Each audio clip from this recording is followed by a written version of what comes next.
গেলদে জুলাইয়ের 1 তারিখ টন আগস্টের 5 তারিখ পর্যন্ত বৈষম্য বিরোধী ছাত্র আন্দোলন বিভিন্ন মামলাত আটকলের মুক্তিদন শুরু এবং ইতিমধ্যে বুতকিয়া মুক্তি পাই।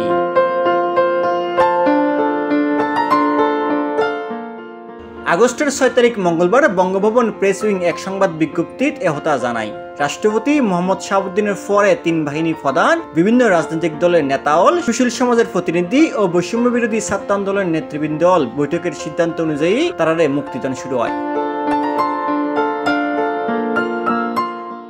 কোটা সংস্কার আন্দোলনগিরিরে সহিংসতার ঘটনা দায়ের করা মামলাত জামিন পাইয়ে বিএনপি চেয়ারপারসনের উপদেষ্টা আমানুল্লাহ আমান, জ্যেষ্ঠ যুগ্ম মহাসচিব রুহুল কবির রিজভী, স্থায়ী কমিটির সদস্য আমির খসরু মাহমুদ চৌধুরী সহ দলের গ্রেপ্তারণ্য কেন্দ্রীয় নেতাল। অন্যান্য দলের মধ্যে জামাত ইসলামীর সেক্রেটারি জেনারেল মিয়া গোলাম পরওয়ার, বাংলাদেশ জাতীয় পার্টির বিজিবি চেয়ারম্যান আন্দালিব রহমান পার্থ ও গণ অধিকার পরিষদের সভাপতি নুরুল হক জামিন পাই।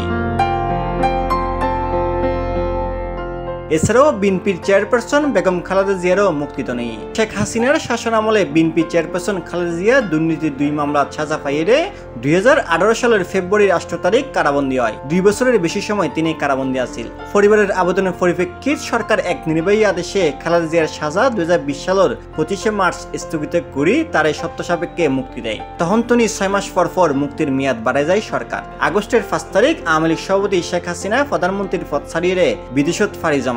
এর পরদিনই খালেদা জিয়া মুক্তি পায়। এছাড়াও জামাত ইসলামের সাবেক আমির প্রয়াত গোলাম আজমের মাঝে ফুয়া, সাবেক সেনাবাহিনীর ব্রিগেডিয়ার জেনারেল আব্দুল হিল আমান আজমি ও ফাঁসির দণ্ডপণ্যে জামাত ইসলামীর নেতা মীর কাশেম আলীর ছোট ফুয়া মীর আহমেদ বিন কাশেম ডিজিএফ এর আইনাগত মুক্তি পায়। C+ TV, Chittagong.